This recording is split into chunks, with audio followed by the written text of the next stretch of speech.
Muito bem, gente. Boa tarde, então. Meu tema é esse. Eu quero defender aqui uma tese de que a dimensão política é constitutiva da religião. E quando eu estava escrevendo, preparando isso aqui, eu pensei, provavelmente no domingo passado, quem foi à missa nas igrejas católicas deve ter ouvido justamente ao contrário, né? A César o que é de César, a Deus o que é de Deus. Verdadeira religião é aquela que não faz política. Política é ideologia. A religião verdadeira é aquela de Jesus, é aquela que nos leva ao serviço. E de fato, os cristãos têm uma dificuldade enorme de lidar com o poder. Não sei se é porque se fala que o importante é quem serve é maior do que quem é servido. E o fato é que a questão do poder e da política é um problema para os cristãos. E eu acho que a gente tem que chamar o poder de poder, e não esse negócio de serviço, né? Porque sempre tem isso, né? O Papa é o servidor dos servos de Deus, todos somos servidores e tudo mais, e com isso se escamoteia o poder. E eu queria falar, sem pudor, sobre a questão do poder, porque eu penso isso, que essa dimensão do poder não é uma dimensão que vem junto em certos momentos com a religião, mas ela faz parte da religião. Então nós vamos trabalhar aqui nesses 3 pontos. O que a sociologia entende por poder? O problema de uma teoria sociológica da religião que contemple o poder e a dimensão política da religião. E no final eu quero trazer uma discussão. Bom, então, e uma religião sem política? E uma religião despolitizada? Como é que entender isso? Não é? Esse então aqui o meu enfoque dessa tarde. Eu vou começar falando um pouquinho do poder. Uma velha definição de um antigo governador de Minas, não sei se era o Benedito Valadares, podia ser. Tá? E ele dizia nua e cruamente, poder é mandar prender, mandar soltar, nomear e demitir, cobrar e mandar pagar. Tá? Ele estava definindo muito cruamente os 2 dos poderes do Estado, né? o executivo e o judiciário. Né?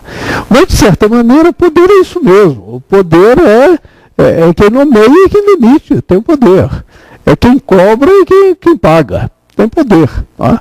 Ou, no caso da polícia, quem prende ou quem solta. Existem outros poderes, mas eu acho importante a gente lembrar isso daí, porque ele diz uma coisa importante. Não há poder sem coerção. Ou seja, a coerção é uma dimensão, né, constitutiva do poder. Não há poder sem coerção. Né? Onde há poder, há a capacidade aqui, a definição clássica de poder em sociologia, a capacidade de impor uma vontade sobre a vontade de outra pessoa. Isso é a definição básica de poder em Max Weber. E não há poder sem essa capacidade de impor a vontade, no sentido de que quem se recusa a aceitar a vontade de quem tem poder, sofrer uma coerção ou uma ameaça de coerção, que pode ser real, pode ser imaginária, mas no uso da força.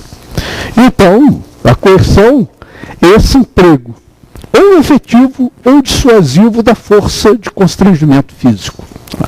Então, quando a gente fala que o poder supõe coerção, e depois nós vamos ver os 2 polos do poder, que é coerção e consentimento. Eu vou primeiro falar da coerção e depois trabalhar mais o polo do consentimento, que é o polo onde a religião, evidentemente, está mais presente. Então, nós temos esse emprego, o osso efetivo ou dissuasivo da força. Né? Nem sempre ela precisa ser efetivamente empregada. Né? Quem já esteve sob a mira de um revólver de um bandido sabe que ele não precisa dar um tiro para a gente obedecer. Né? ele mostra um revólver e a gente faz o que ele faz, né? Ou muitas vezes um batalhão de choque da polícia na praça, ela aparece, diz, agora a gente vai sair daí, e a gente sai daí. Não precisa que a polícia desça o cacete para sair da praça. Ou no caso da arma nuclear, não é? Que com exceção das duas bombas Hiroshima e Nagasaki, se tem sempre com esperança de não usar. Mas dizer, não é?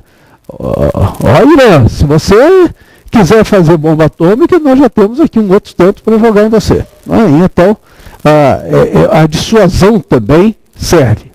Mas essa coerção é indispensável, então, ao exercício do poder. Essa capacidade de forçar, de constranger outra pessoa a aceitar a minha vontade, né? Na ótica sociológica, a gente diz essa dimensão do poder, ela sim, que sempre implica alguma forma de coerção, ela vai desde das relações de nível micro, se a gente pensa a família, o grupo de jovens, um grupo de amigos, né? Uma turma de trabalho, um time de futebol, né? As associações, uma pequena comunidade religiosa, ela já vai ter o poder do nível micro, ou até o nível macro, quando a gente pensa na sociedade, o Estado, as grandes corporações, organismos internacionais.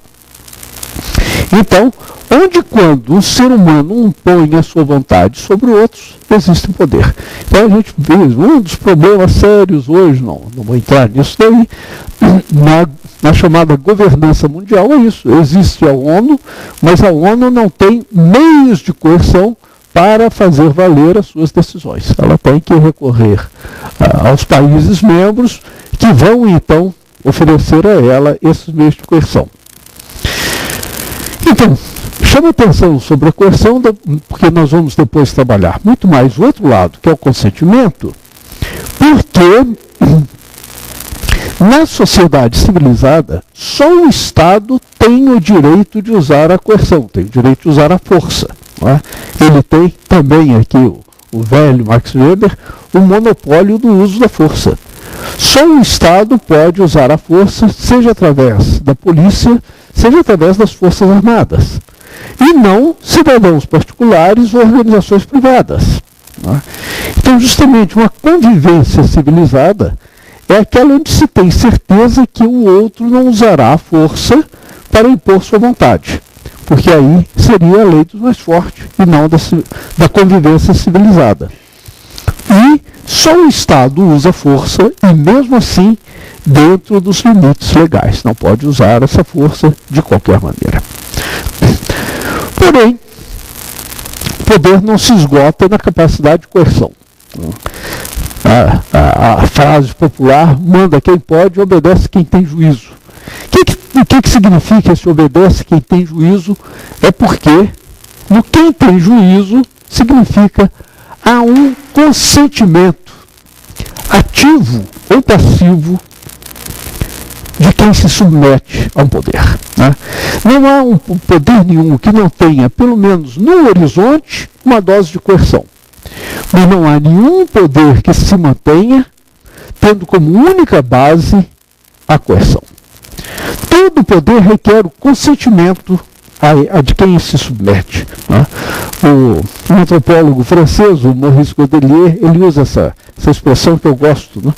Dos dois elementos que compõem indissoluvelmente todo o poder de dominação, a força mais forte não é a coerção, mas o consentimento ideológico dos dominados à sua dominação. Ou seja, o poder supõe coerção, sim, mas supõe principalmente esse consentimento de quem se submete a esse poder. Né? Por isso, entre esses dois polos, o que varia é a proporção, sempre no sentido inverso. Quanto menor o grau de consentimento, maior a necessidade de coerção. E ao contrário, quanto maior o consentimento, menor a coerção. Né? Nós podemos conviver civilizadamente porque consentimos em respeitar umas boas normas de convivência. Né? Se não houvesse isso daí, em cada lugar onde se convivem seres humanos, teria que haver um segurança ou um policial com um cacetete pronto a resolver qualquer problema, mas a gente resolve isso daí bem, né? Nós consentimos em obedecer a essas normas. Nessa combinação, então, do consentimento e da coerção, nós podemos caracterizar as três formas clássicas de poder. O poder político, que é próprio do Estado, que é a única instância autorizada a usar a coerção da polícia e das Forças Armadas. A segunda forma de poder, que é um poder moral, que é o que nós vamos trabalhar mais, de quem impõe a sua vontade sobre as outras pessoas por sua capacidade de convencimento. Quem consegue convencer as outras pessoas que a sua vontade representa a vontade geral, ele consegue que a sua vontade seja adotada por todos, sem que precise usar nenhuma forma de coerção. E o terceiro, que é o poder econômico. É o poder de quem, tendo a posse de certos bens, consegue que quem necessite desses mesmos bens para a sua sobrevivência se submeta a quem tem o poder econômico. Além dessas formas clássicas, nós vamos ter a outra forma, que é a forma da violência, que é um poder exercido fora da ordem estabelecida, por quem possui meios de infligir danos físicos em outras pessoas. É o poder do bandido, é o poder dos paramilitares, dos rebeldes, dos pistoleiros, dos terroristas, que tem um poder, claro, na medida em que eles têm um meio de violência, mesmo não tendo consentimento dos demais. Nada impede, ao contrário, que esses poderes se combinem em favor de um grupo ou classe, quer dizer, o poder político, o poder moral, o poder econômico, é o que nós vamos ver, formando a sua dominação. Lembra que esse movimento que está tendo agora no mundo todo, mas principalmente nos Estados Unidos, ocupar Wall Street. Eu vi um pronunciamento de um político ligado ao Tea Party, que é o grupo de direita que representa os detentores do poder econômico, que diz que esse movimento de ocupar Wall Street está jogando americanos contra americanos. Então ele deve ser desqualificado. Esse daí é um movimento que só enfraquece os Estados Unidos. Quer dizer, qual é a estratégia? Nosso poder moral não pode ser questionado por um grupo de jovens desempregados ou de descontentes que quer ocupar Wall Street. Wall Street é inocupável.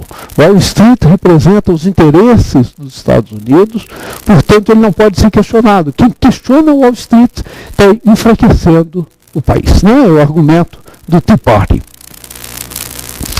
Eu cito então o Gramsci, que vai trazer para essa ideia a ideia de hegemonia. Diz então, esse conjunto de poderes, quando se junta um poder moral, e que um grupo, uma classe social, consegue dar ou imprimir a direção intelectual e moral de uma sociedade, é quando ele fala, então, esse grupo tem a hegemonia.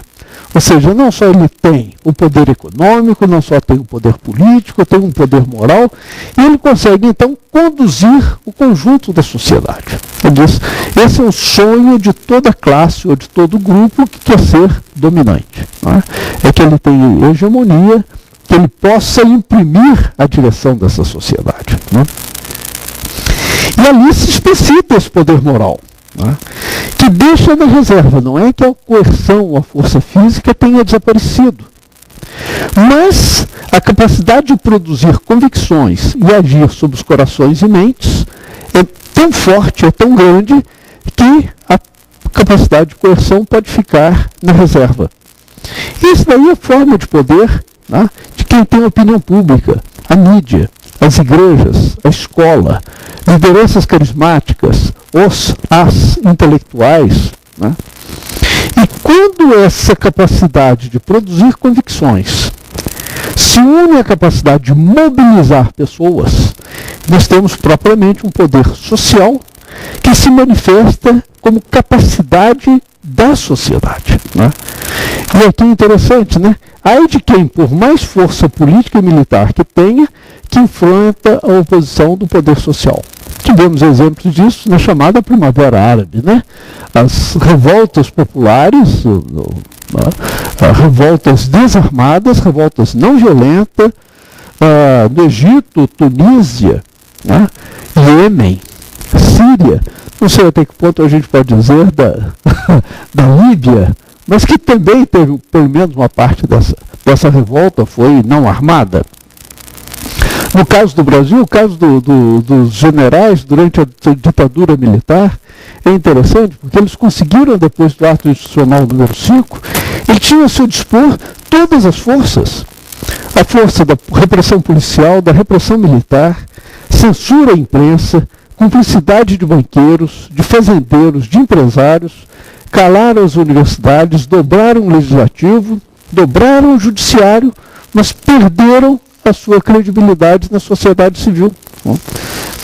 CNBB, algumas igrejas evangélicas, ordem de advogados, intelectuais, movimentos sociais, né?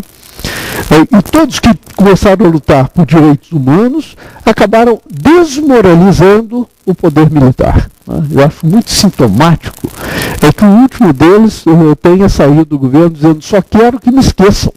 Ou seja, uma ditadura que ficou envergonhada, ela se esvaziou porque ela perdeu esse poder moral. Então eu estou trazendo esses exemplos para enfatizar o quanto é importante o poder moral, porque esse é o poder próprio, não é, da religião. Então, se fazemos aqui uma teoria da religião, e esse é meu tema, eu faço sociologia da religião.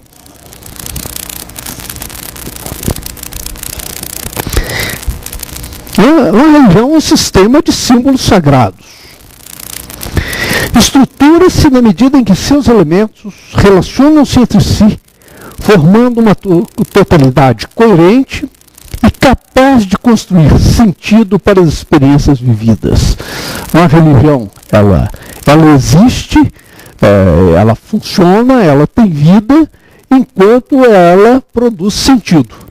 Ou seja, enquanto as pessoas, membros dessa sociedade, são capazes de dizer o que acontece não acontece por acaso.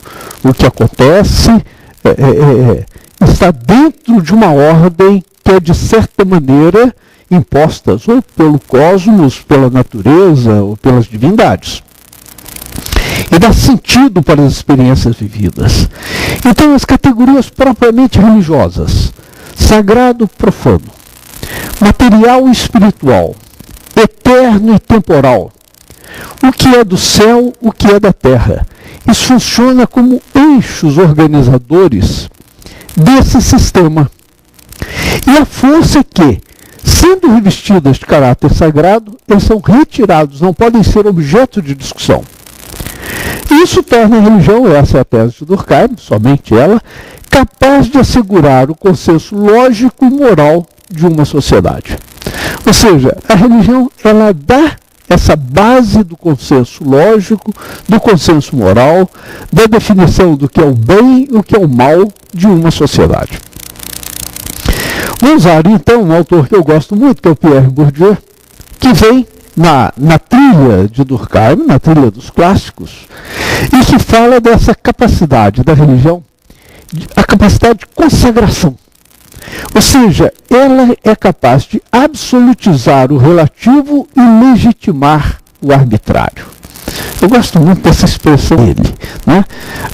Aquilo que é relativo, porque é uma construção humana, passa a ser absoluto.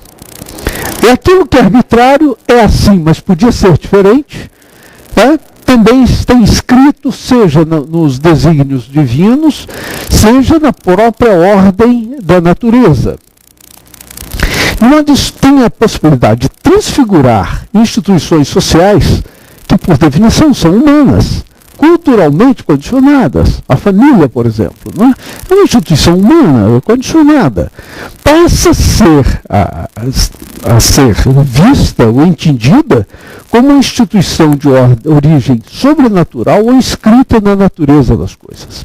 Então, essa capacidade de transfigurar o humano em sobre-humano ou em natural é o que o Bourdieu chama a capacidade de consagração. Né? Ora, essa mesma capacidade de consagração pode ser aplicada a atributos de grupos ou pessoas. Né? Então, quem sou eu? Por que eu sou assim? Né? Por que eu vivo dessa maneira? Por que é esse meu estilo de vida? Não, isso é próprio, Deus te pôs nesse mundo. Né?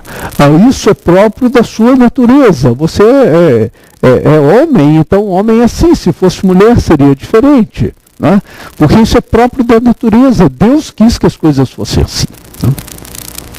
Ou por que você nasceu pobre ou nasceu rico? Porque isso daí faz parte da ordem divina. Isso daí é um desígnio que escapa de nós, né? Nós seres humanos. De modo que a religião, no dizer do Bourdieu, ela faz da necessidade virtude. Ela transforma o assim é em o assim deve ser. Né? Ou em assim não pode ser. E aqui acho que é o poder próprio da religião. Né? As coisas não são. As coisas devem ser assim ou não podem ser assim. Né? Isso é o discurso próprio da religião.